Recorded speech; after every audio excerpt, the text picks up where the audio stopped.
Hello and welcome to a demonstration video for hybrid mix techniques. This video is going to be about different reverb techniques, different reverb approaches. I've noticed a lot of students just slap on one reverb and use it for everything. This is a perfectly acceptable technique, but I want to push you on to using a couple different kinds of reverb, and because they flatter different sources differently. So for this assignment, you need to use a small kind of bright room. We're going to put that on the Wurlitzer. We're going to put a longer plate on the trumpet, and we're going to put a nonlinear, that is a gated reverb, on the kick and snare. So let me dive in and do that. I've got the session already set up here, and I've already colorized the tracks. I've got some drums, bass, some instruments, and a couple vocals. I've already gone through and done some simple stuff here. I've taken the stereo overhead tracks and I've combined them into one stereo track. I've also combined mono, left-right pairs of the whirly, the pizzicato, and the arco together. So they're all consolidated, so it doesn't seem like as many tracks. I've done a little bit of basic panning, and I've gone through and done a little bit of treatment. I've kind of EQ'd the kick a little bit, EQ'd the overheads, EQ'd the whirly, put a little compression on the whirly, little compression on the bass, and a little bit of compression on the trumpet, and a little compression on the vocal, and EQ on the vocal. So I've already done a tiny bit of mixing, but I haven't done any effects at all. So let's dive in and do the assignments. The first thing was to put a little bit, let's do the drums first. Let's do the cool thing. Let's do the gated reverb. Let's dive in that first. So it's kind of solo drums here. This is a live recording, and they're dry, you know, nothing. They could definitely use some treatment. And of course, a lot of people put reverb on the snare. We don't really have a snare. It's kind of a side stick thing going on here. And a lot of people would put reverb on this. And I'm gonna do gated reverb because it's a little bit different, kind of 80s, kind of cool. And so let's do the entire process here. I'm gonna bus off to a mono bus. I'm gonna right click on it. I'm gonna rename it gate. And I'm going to put that send to 0, and then I'm going to make a mono aux return and mono aux input there, and I'm going to drag it over to the side here. I'm going to name this gate, and I'm going to solo safe it, holding command down, pressing S, so it will always be soloed when other things are soloed. And I want to source that to that gate send I just made. There we go, gate. Now, this assignment uses only default free plugins from Pro Tools. Yay! So let's go off to Reverb and find everybody's favorite deverb. Notice how I'm going to load the mono/stereo one. This is going to take the mono input that I fed this return and make it a stereo output, because reverb sounds great in stereo. And as I said, we're going to use non-lin gated. So let's try non-lin, and let's just listen to it already in this preset and how it sounds. That's pretty cool. Maybe I want it a little brighter, so I'm going to raise up the high pass filter. That's cool. I like that.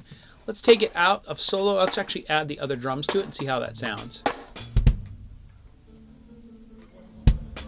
That's kind of cool. I want to put that kick also in that room. The kick's kind of standing out. I'm just going to option drag this send over to the kick and see how it sounds. Kick's too much. There's too much reverb going on the kick, so I'm going to bring that down.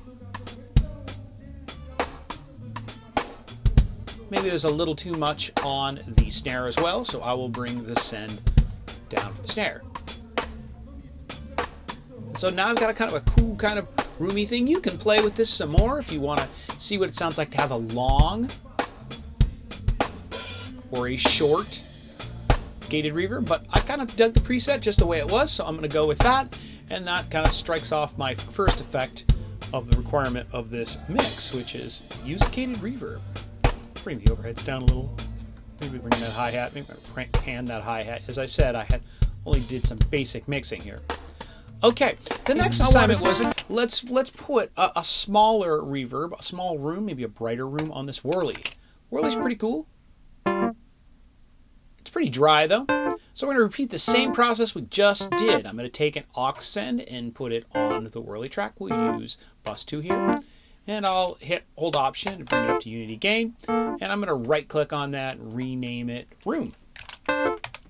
And going to make another mono aux input here. Of course, I'm going to name that room as well. I'm going to hold command down and solo save it, the return, and I'm going to source it from the room send. Cool. And we're going to do the same thing as before. We're going to use Reverb. In fact, I can just drag over the same Reverb. I don't have to look for it. I'm going to hold Option and drag it over. Of course, now sounds pretty cool, but that's the gated verb. We need to go here and try a room. Let's try a room. That's a pretty big room. Let's put it on small. Hit play again just to get it started. That sounds pretty cool. It's a little long for what I'm trying to do. I'm going to shorten it slightly. And I'm going to make it a little bit brighter. It's got this HF cut here. And it's more than I want. I'll just take the return and bring it down a little. Come on, baby. Play me. So that's kind of nice. Let's go out of solo and listen to the whole track. Started to cruise me and my pen. Mute the lead vocal right now. Make things easier here. So you got that cool gated thing on the kick and snare and a little bit of room in the whirly. Of course, you could copy this whirly to other things.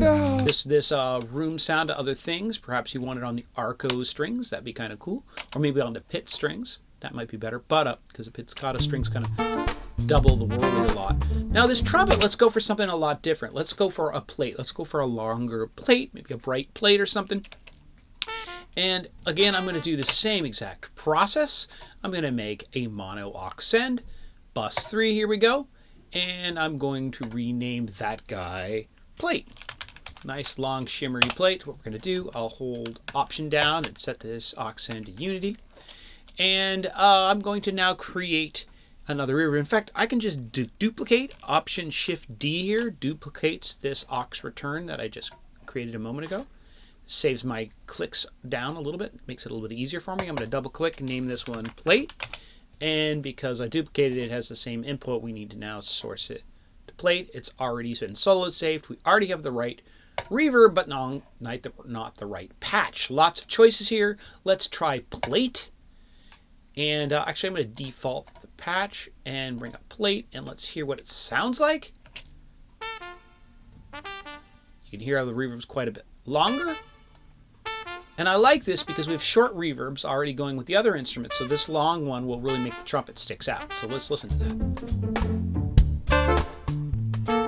So now you got short reverb on the whirly and on the pits. Actually, I'm going to change my mind here, the pits. I'm going to option drag the plate over and put it on the pits, so the pits can be long too. That'd be kind of cool. That's cool. Excellent. Window.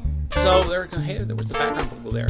So it's pretty cool what I've done here, and it's an easy way to just use multiple verbs. And of course, I'm just using the free one that comes with Pro Tools. In the next video, I'll put an interesting slap delay on the lead vocal. But that's enough for this video. I hope this helps out. Bye bye.